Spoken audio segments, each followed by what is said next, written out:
अहमदाबादवरून लंडनला जाणाऱ्या 241 दुर्दैवी जीवांपैकी एक होते भाजपचे नेते आणि गुजरातचे माजी मुख्यमंत्री विजय रूपाणी। अखिल भारतीय विद्यार्थी परिषद ते संघ ते भाजप असा प्रवास करत सचिव ते प्रदेशाध्यक्ष ते गुजरातचे मुख्यमंत्री अशी पदे त्यांनी भूषवली होती। नुकत्याच झालेल्या महाराष्ट्र विधानसभा निकालानंतर भाजपकडून कोण होणार मुख्यमंत्री हे सांगायला आलेल्या निरीक्षकांमध्येही विजय रूपाणी एक होते। त्यांच्या जाण्यानं गुजरात भाजपचं मोठं नुकसान झाल्याची भावना नेते आणि कार्यकर्त्यांनी व्यक्त केली। पाहूयात त्यांचा जीवनपट।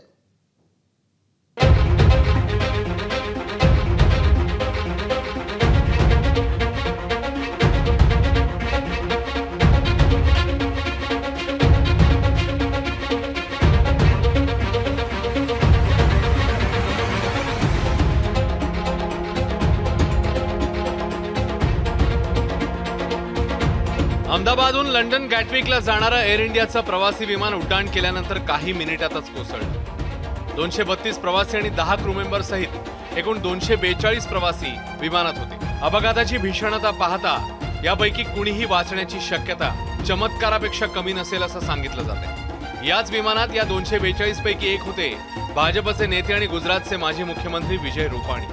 ड्रीमलाइनर विमानाचे प्रवासी क्रमांक 12 होते विजय रूपाणी। बिझनेस क्लासचा सीट नंबर 2D त्यांच्या नावावर होता। त्यांच्या नावाचा बोर्डिंग पास समोर आल्यानंतर हे चित्र स्पष्ट झालं। कोण आहेत विजय रूपाणी?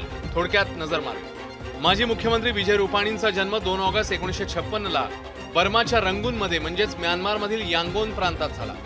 1960 मध्ये म्यानमारमध्ये सुरू झालेल्या राजकीय अस्थिरतेमुळे त्यांचं कुटुंब राजकोटमध्ये स्थायिक झालं। गुजरातमधील सौराष्ट्र विद्यापीठातून विजय रूपाणी यांनी BA आणि LLBचं शिक्षण पूर्ण केलं। विजय रूपाणी शिक्षण घेत असतानाच अखिल भारतीय विद्यार्थी परिषद म्हणजेच ABVP सोबत आणि नंतर राष्ट्रीय स्वयंसेवक संघासोबत ते जोडले गेले। भाजपची स्थापना झाल्यापासून ते सक्रियपणे कार्यरत होते। राजकोटचे महापौर, भाजप गुजरात सचिव, प्रदेशाध्यक्ष म्हणून त्यांनी काम पाहिलं। नरेंद्र मोदी मुख्यमंत्री असताना गुजरात म्युनिसिपल फायनान्स बोर्डचे चेअरमन म्हणून त्यांनी काम पाहिलं।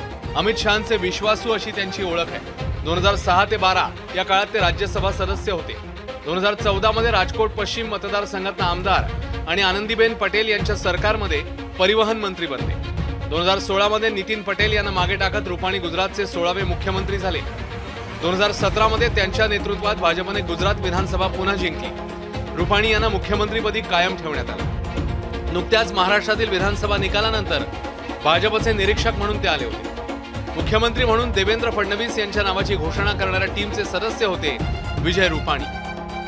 60 वर्षापूर्वी गुजरातचे मुख्यमंत्री बलवंतराय मेहता यांचा देखील विमान अपघातामध्ये मृत्यू झाला होता। पाकिस्तान भारताच्या युद्ध दरम्यान एक विमान हे बलवंतराय मेहता यांना घेऊन जात होतं। त्यावेळेस एका फायटर विमानाने या विमानावरती एक हल्ला केला आणि त्यामध्ये बलवंतराय मेहता यांचा मृत्यू झाला। पाकिस्तानने चूक कबूल केली पण त्यांनी कोणतीही माफी मागितली नाही। याआधी देखील भारतामध्ये अनेक राजकीय नेते हे विमान अपघातामध्ये त्यांनी मृत्यू पावला आहे। त्यामध्ये संजय गांधी असतील, YSR रेड्डी असतील, शिंदे असतील आणि जनरल बिपिन रावत असतील यांचा देखील विमान अपघातामध्ये याआधी मृत्यू झालेला आहे।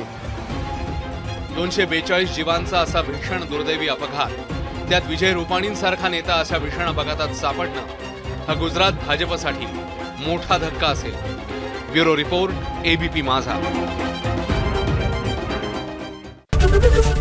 ABP माझा, उघडा डोळे बघा नीट।